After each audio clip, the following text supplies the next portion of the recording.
Mathieu Bock-Côté. Il représente un segment très important de l'opinion publique.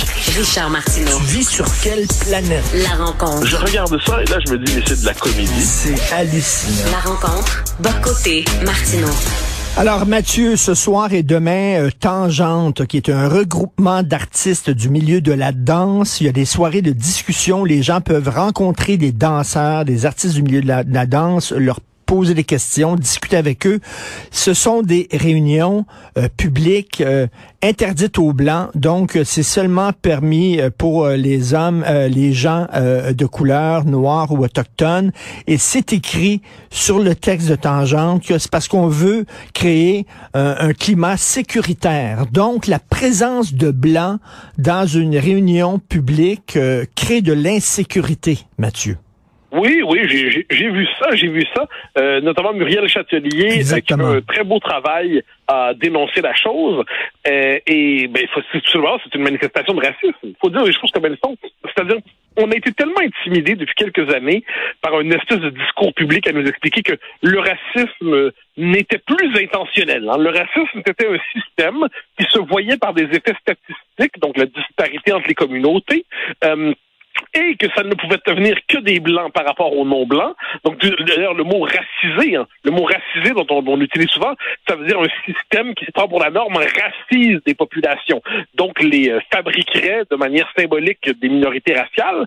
Eh bien, on en a presque perdu de vue l'existence d'un vrai racisme qui existe dans nos sociétés et qui est aujourd'hui le racisme intentionnel, c'est-à-dire le refus d'une personne sur la base de sa couleur de peau, et en plus avec une essentialisation, c'est-à-dire des gens qui, à cause de leur couleur de peau, sont considérés comme fondamentalement toxiques ou malfaisants. Ben oui. Or, qu'est-ce qu'on voit à travers ça?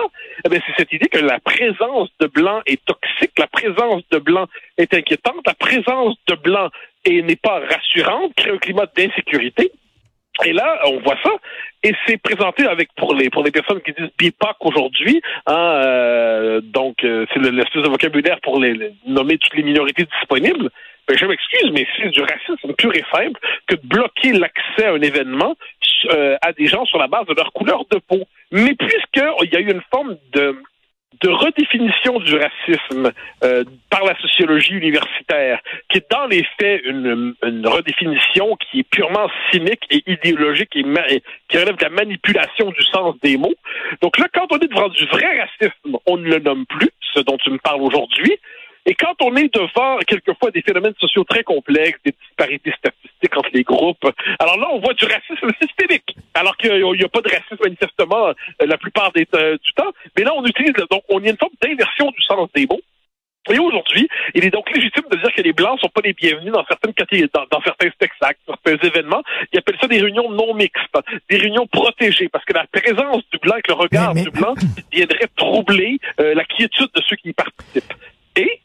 Et c'est aussi vrai dans les processus d'embauche. Tu vas recevoir dans quelques minutes, je crois, Frédéric Bastien.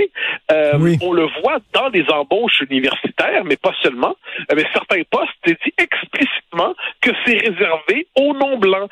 Donc, vous avez beau avoir les diplômes, la formation, les publications, le CV. Si vous n'avez pas la bonne couleur de peau, donc parce que vous êtes blanc, mais vous ne pourrez pas avoir tel ou tel poste. Vous ne pourrez même pas candidater. Vous ne pourrez même pas postuler parce que vous n'avez pas la bonne couleur de peau. Pourquoi? Parce qu'on nous dit que pour lutter contre le racisme systémique, il faut remplir des quotas d'embauche pour les minorités, puis dès lors, pour lutter contre le racisme systémique, dont la définition est toujours assez floue, eh bien, il faut pratiquer un racisme explicite, classique, conventionnel et biologique à l'ancienne pour chasser les Blancs de la possibilité même d'être embauchés.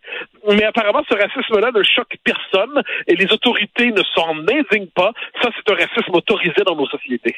Ben, imagine-toi si je disais, je ne veux pas de Noirs parce qu'ils me rendent insécure. Les Noirs créent un climat d'insécurité. Bon Dieu, c'est pour ça que les Blancs faisaient des gated communities, des communautés fermées. Ils voulaient pas de Noirs parce qu'ils disaient les Noirs, c'est violent, et puis on disait que c'est du racisme avec raison. Mais là, on dit, on ne veut pas de Blancs dans ces réunions-là parce qu'ils créent un climat d'insécurité. C'est un bordel, c'est pas du racisme, c'est quoi?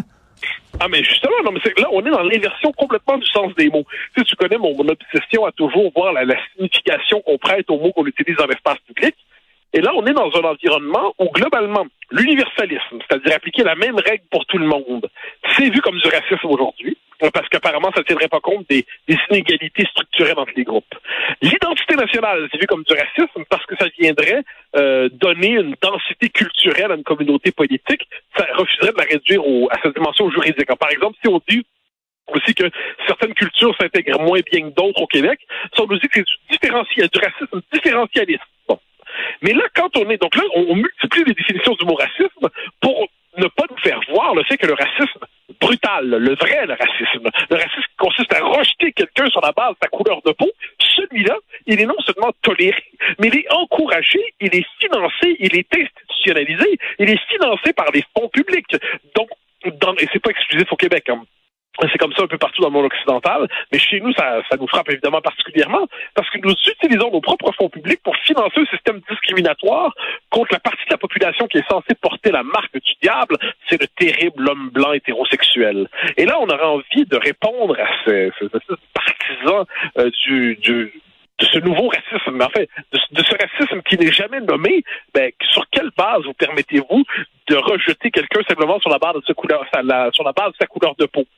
Mais là, il y a un flottement. Là, c'est insaisissable. Là, on ne peut pas le dire. Et ça nous montre encore une fois à quel point la sociologie universitaire, qui produit des catégories qui sont ensuite utilisées par ces organisations, par ces organismes, par ces universités, par la fonction publique même, dans ces processus d'embauche et tout ça, eh bien, on voit à quel point le vocabulaire universitaire et académique, qui est censé éclairer le monde, qui est censé le rendre plus compréhensible, qui est censé le rendre intelligible, en fait, brouille notre rapport au monde et fait en sorte qu'on n'est plus capable de le nommer.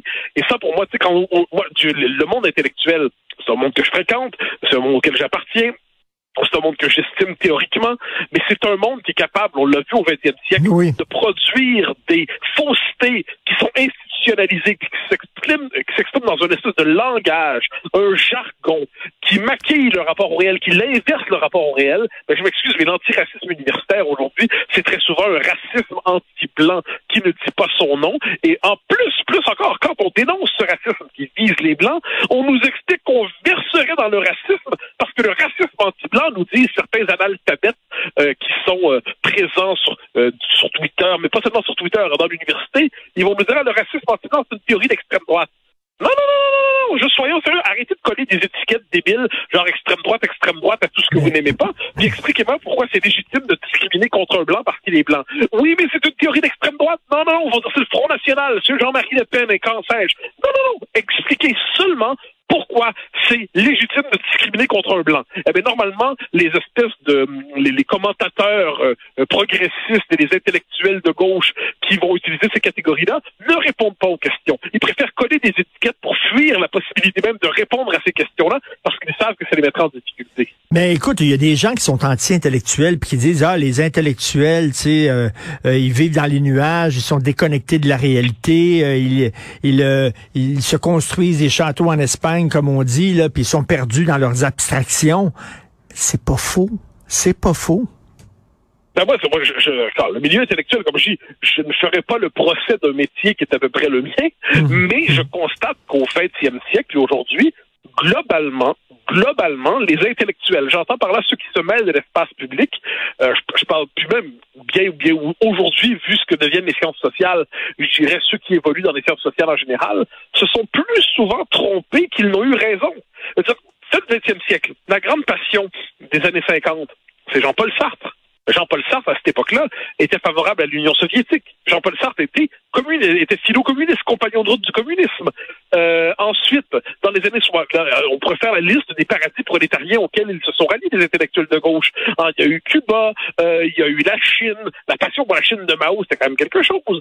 Ensuite, il y a eu le Cambodge, et quand il y a les paradis socialistes se sont effondrés, il y a eu une forme de crise des intellectuels pendant quelques années. La revue Le Débat en France documentait ça de manière assez intéressante. Et là, qu'est-ce qu'on a vu? Les intellectuels se sont redéployés globalement dans la critique du monde occidental, et là, on a embrassé le multiculturalisme, le néo-antiracisme dont on parle depuis tantôt, le néo-féminisme, la théorie du genre, la négation des sexes. Bon. Globalement, ils se sont souvent trompés. Ensuite, il y en a toujours quelques-uns pour se sauver l'honneur.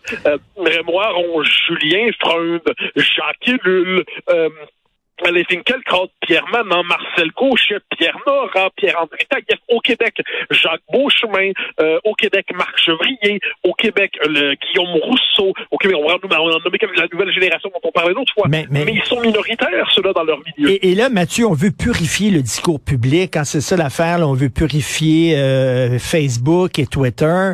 Et là, par exemple, aujourd'hui, je voulais mettre ma chronique du jour, ma chronique du Journal de Montréal. Le titre, c'est le wokisme est une maladie mentale. Je voulais mettre ça sur Facebook et j'ai appris que c'était inacceptable et je suis barré pour quelques jours de Facebook.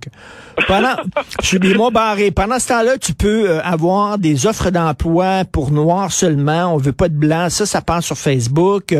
Sophie a porté plainte contre des gens des gars qui la menace de mort.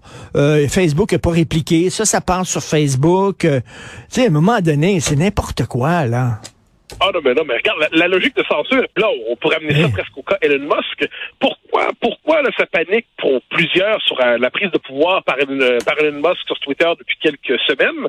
Mais Elon Musk, que je ne vénère pas en lui-même, veut simplement ramener la loi, la logique de la liberté d'expression à l'américaine, qui est très protégée constitutionnellement, sur Twitter. En gros, la liberté d'expression.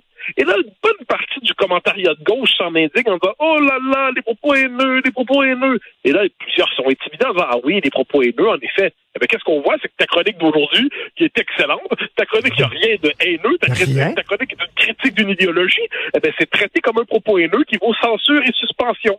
Ah, ben, c'est intéressant. Faudrait demander à tous les espèces d'anti-Elon Musk, pour le dire comme ça, est-ce que c'est normal qu'on censure ta chronique? Moi, je serais curieux de savoir ce qu'ils en pensent. Mais non, soudainement, ils vont me dire c'est pas de la censure ou c'est un excès. À la rigueur, s'ils veulent te défendre, ils vont dire ah, mais c'est un excès, mais c'est pas pour une telle chronique que la censure des réseaux sociaux est inventée. Oui, justement, c'est inventé pour de telles chroniques parce que tout le jeu de la censure aujourd'hui consiste à dire, vous savez, il faut combattre les nazis. Évidemment qu'il faut combattre les nazis. On est tous d'accord sur le fait qu'il faut combattre les nazis. Vous savez, il faut combattre les nazis, et la définition du nazisme se rend jusqu'au centre droit, en quelque sorte. Il faut combattre les discours haineux. Ah, mais là, le conservatisme, est-ce que c'est pas un discours haineux de temps en temps? La critique de l'idéologie transradicale, est-ce que c'est pas un discours haineux? Clac! Et là, on va bannir ça aussi. La critique des seuils d'immigration, clac, on va bannir ça aussi. Donc, on voit comment, au nom de la lutte contre les discours haineux, dans les faits, aujourd'hui, on généralise la censure. Et ça, pour moi, c'est un des vrais problèmes de notre époque. Ben, c'est ridicule. J'ai Frédéric Bastien, parce que la question que je me pose depuis longtemps, c'est lorsque quelqu'un va porter plainte en disant c'est du racisme anti-blanc, la Commission des droits de la personne, comment la Commission va réagir? Eh bien, Frédéric Bastien, qu'on reçoit dans quelques secondes, a porté plainte. Selon toi, comment la Commission des droits de la personne va réagir contre ce genre d'offres d'emploi interdites aux Blancs? Je n'en ai aucune idée, parce que selon leur logiciel, ils seraient obligés de dire que c'est pas du racisme. Mais s'ils veulent conserver leur crédibilité dans l'espace public, est-ce qu'ils vont être obligés de faire une concession en reconnaissant que c'est un problème? Comment rendre compatible la liberté, le fait de tenir compte du mérite des individus avec leur logique de discrimination positive et de quotas et de vision de racisme systémique? Franchement, je ne sais pas comment ils vont se dépatouiller devant ça. Donc, vers quelle définition du racisme ils vont se tourner? Je vais suivre ça avec beaucoup d'attention. Tout à fait. Merci beaucoup, Mathieu. On se reparle demain. Bonne journée. Bye. Bye bye.